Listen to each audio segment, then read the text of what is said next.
আসসালামু আলাইকুম, কি অবস্থা সবার, কেমন আছেন? আর আজকে আমি আমার বাসার যে শোকেসটা ওইটা আমি ক্লিন করব, তো ভাবলাম একটু আপনাদের সাথে শেয়ার করি।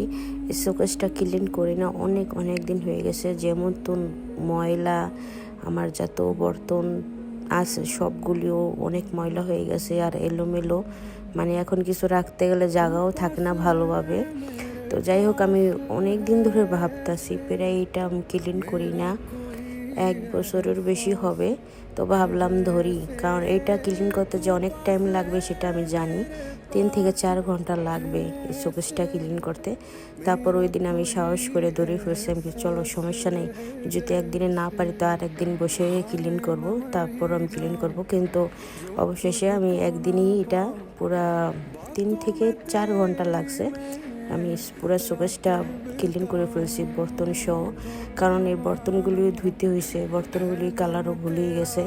দেখা যায় ইউজ করে করে ভালো কোনো রকম ওয়াশ করে রেখে দিই, ওরকমভাবে আর ক্লিন হয় না, ডিপ ক্লিন আর কি যেটা বলে। তো যাই হোক, এখন আমি সব যত কাচের বর্তন ছিল সবগুলি আমি অনেক সাবধানের সাথে সাথে আমি এগুলি রাখতেছি ওয়াশ করার জন্য।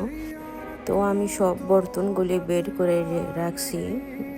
তারপরে এখন আমি প্রথমে শোকেসটাকে ক্লিন করব, সুন্দর করে ক্লিন করে এটার সব করা কপাট খুলে রাখবো যাতে তাড়াতাড়ি করে শুকায়। শীতের দিনে তো কিছু শুকাতেই চায় না, তো তাই আগে আমি ভাবলাম যে ক্লিন করে রাখি, তারপর বর্তনগুলি ভালোভাবে ধুয়ে মুছে তারপর আস্তে আস্তে সাজাবো। আচ্ছা, এখন যেই ছোট ছোট তল করে দেখাইছি এইগুলি দিয়ে কিন্তু গ্লাস অনেক সুন্দর ক্লিন হয়। প্রথম একটা ভিজা একটা দিয়ে ক্লিন করে তারপর একটা শুকনো একটা দিয়ে মুছলে আয়নাতে কোনো দাগ ধাব্বা থাকে না। আমি আর আমার আপু সবসময় এরকমভাবে ক্লিন করি, অনেক সুন্দর ক্লিন হয়। তারপর আমি পুরাটা ক্লিন করে ফেলছি। তো ক্লিন করার পরে এত বেশি ভালো লাগতেছিল, অনেক বেশি গ্লাস মারতেছিল, মানে ডিপ ক্লিনের জিনিসগুলি থাকে এটা অন্যরকম ভাব। তারপর আমি ভিজা তাওয়াল দিয়ে ভালোভাবে মোছার পরে হালকা হালকা দাগ হয়ে আসে। তো এখন এটা শুকনো একটা তাওয়াল দিয়ে এটাকে সুন্দর করে মুছবো, যাতে যে হালকা হালকা দাগ থাকে ওইগুলি যেন একেবারে জন্য চলে যায় আর সুন্দরভাবে চমকায় সব কিছু। তারপর আমি শোকেসটা ক্লিন করার পরে এখন ভাবতেছি বর্তনগুলিও ধুয়ে ফেলি, কারণ এগুলি ধোয়ার পর আবার শুকাইতেও হবে। তো সবচেয়ে বেশি টাইম লাগছে এই বর্তনগুলি ভালোভাবে ধুয়ে শুকাতে। তো এখন দেখা যাইতেছে যে কত স্পিডে কাম করতেছি, কিন্তু এগুলি করতে আমার অনেক সময় লাগছে, কারণ একটা দুটা বর্তন না, অনেকটি।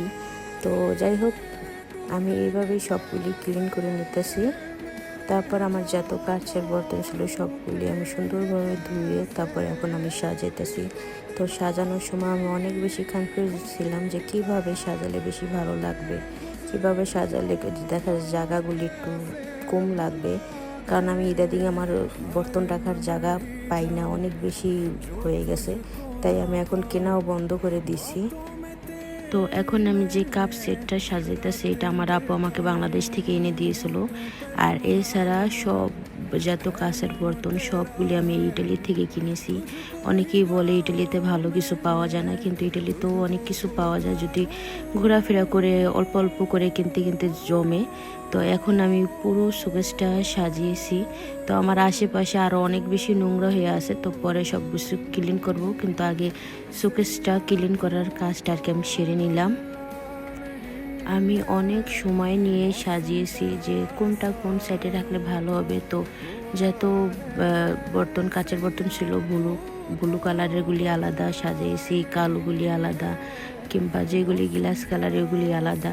তো অনেক টাইম লাগছে, এখন তো ভিডিওতে আমি শুধু 5 মিনিটেই দেখিয়েছি। তারপর ক্লিন করার পরে আমার শোকেসটা দেখে আমার এত বেশি ভালো লাগতেছিল, এত বেশি গ্লাস মারতেছিল আর সব কিছু অনেক বেশি সুন্দর লাগতেছিল। তো বাহিরে সন্ধ্যা হয়ে গেছে, বিকাল 5টারও বেশি বেজে গেছে, তো তাই একটু আন্ধার আন্ধার লাগতেছে। তো এ ছিল আজকে আমার একটু শোকেস ক্লিন করার ভিডিও, আপনাদের সাথে শেয়ার করলাম। কেমন হয়েছে অবশ্যই জানাবেন। আর সবাই ভালো থাকবেন, সুস্থ থাকবেন। আল্লাহ হাফেজ, দেখা হবে আরেকটি ভিডিওতে।